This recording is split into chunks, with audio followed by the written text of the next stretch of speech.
എല്ലാവർക്കും ലിജാസ് ക്രിയേഷൻസിലേക്ക് സ്വാഗതം. ഇന്ന് ഞാനിവിടെ തയ്യാറാക്കുന്നത് ബീട്രൂട്ട് തോരനാണ് കേട്ടോ. വളരെ സിമ്പിളായി തയ്യാറാക്കാൻ പറ്റിയ ബീട്രൂട്ട് തോരൻ. അതിനായി ഞാനിവിടെ എടുത്തിരിക്കുന്നത് 2 ബീട്രൂട്ടാണ്. 2 വലിയ ബീട്രൂട്ട് തൊലി കളഞ്ഞ് അത് ചെറിയ ചെറിയ കഷ്ണങ്ങളായി മുറിച്ചിട്ടു. ചെറിയ കഷ്ണങ്ങളായി മുറിച്ചിടാൻ കുറച്ചൊന്നുമല്ല പണി, എന്നാലും സാരില്ല. കണ്ടാൽ ഒരു ക്യൂബിക് കഷ്ണങ്ങളാണ് കേട്ടോ. ഞങ്ങളെ സംബന്ധിച്ചതൊക്കെ എളുപ്പമാണ്. ഈ വലിപ്പത്തിൽ ഞാൻ 2 ബീട്രൂട്ട് തൊലി കളഞ്ഞ് മുറിച്ചിട്ടിട്ടുണ്ട്. ഇത് തന്നെ ധാരാളമാണ്. ഈ മുറിച്ചിട്ട കഷ്ണത്തിലേക്ക് ഞാൻ 3 പച്ചമുളക് നീളത്തിലരിഞ്ഞ് ചേർത്തു. ആവശ്യത്തിന് ഉപ്പും ആവശ്യത്തിന് വെള്ളവും ചേർത്ത് നേരെ അടുപ്പത്തേക്ക് വെച്ചു. അടുപ്പത്തേക്ക് ഞാൻ വെച്ചിരിക്കുന്ന സ്റ്റീൽ പാത്രത്തിലാണ് കേട്ടോ, മറ്റൊന്നും കൊണ്ടല്ല. മൺചട്ടിയിൽ വെക്കുമ്പോൾ നമുക്ക് ഒരുപാട് ഊർജ്ജ നഷ്ടമാണ്, അതും കൂടി ശ്രദ്ധിക്കണമല്ലോ.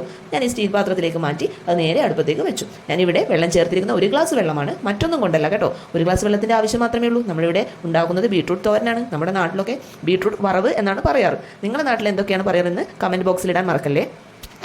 ബീട്രൂട്ട് തോരൻ്റെ കഷ്ണങ്ങൾ ഞാൻ നേരെ അടുപ്പത്തേക്ക് വെച്ചു. മീഡിയം ഫ്ലെയിമിൽ മാത്രമേ ചൂടാക്കേണ്ടതുള്ളൂ. ഒരു 15-20 മിനിറ്റ് വെക്കണം. ഈ സമയം കൊണ്ട് ഞാനൊരു 1/4 കഷ്ണം തേങ്ങ ചിരകി വെച്ചിട്ടുണ്ട്. മറ്റൊന്നിനുമല്ല, ഈ ബീട്രൂട്ട് തോരൻ വെന്ത് കഴിഞ്ഞാൽ നമുക്ക് അതിലേക്ക് ഇത് ചേർക്കാം. വളരെ രുചികരമായിരിക്കും. എന്നാൽ ഇതാ നമ്മുടെ ബീട്രൂട്ട് തോരൻ വെന്ത് കഴിഞ്ഞു. നന്നായി വെന്തിട്ടുണ്ട്. അരികിലൊക്കെ അതിൻ്റെ റെഡ് നിറം പറ്റി പിടിച്ചിട്ടുണ്ട്. എന്നാലും വളരെ രുചികരമായിരിക്കും നമ്മുടെ ബീട്രൂട്ട് തോരൻ. ഇതാ അതിലേക്ക് ഞാൻ ഈ തേങ്ങ കൊത്ത് ചേർത്തിരിക്കുന്നു. നന്നായി ഇളക്കി യോജിപ്പിച്ച ശേഷം അത് ഒരു മിനിറ്റ് നേരത്തേക്ക് അടച്ചു വെക്കുന്നു. എല്ലാ ഭാഗത്തേക്കും തേങ്ങയുടെ അംശങ്ങൾ എത്തിയെന്ന് ഉറപ്പുവരുത്തിയ ശേഷമാണ് ഇങ്ങനെ ചെയ്യുന്നത്. ബീട്രൂട്ട് തോരൻ എന്നൊക്കെ പറഞ്ഞാലുണ്ടല്ലോ, ആരോഗ്യത്തിന് ഇതിനപ്പുറം മറ്റൊരു സാധനമില്ല. നമ്മുടെ രക്തവർദ്ധനയ്ക്ക് ഇത്രയും നല്ലൊരു പച്ചക്കറി ഇല്ല എന്നാണ് എല്ലാവരും പറയുന്നത്. എല്ലാവരും ഇതുണ്ടാക്കി നോക്കണം.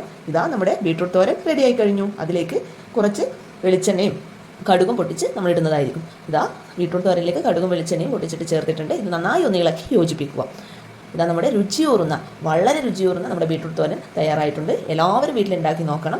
വെറും 15 മിനിറ്റ് കൊണ്ടാണ് നമ്മുടെ ഈ തോരൻ ഉണ്ടാക്കിയിരിക്കുന്നത്. ഏറ്റവും പ്രധാനപ്പെട്ട കാര്യം എല്ലാവരോടും പറയട്ടെ, നമ്മുടെ ഈ ബീട്രൂട്ട് തോരൻ അത്രയധികം വിറ്റാമിനുള്ള ഒന്നാണ്. എല്ലാവരും ഉണ്ടാക്കി നോക്കണേ. എന്നാൽ എൻ്റെ ഈ ചാനൽ സബ്സ്ക്രൈബ് ചെയ്യാൻ മറക്കല്ലേ.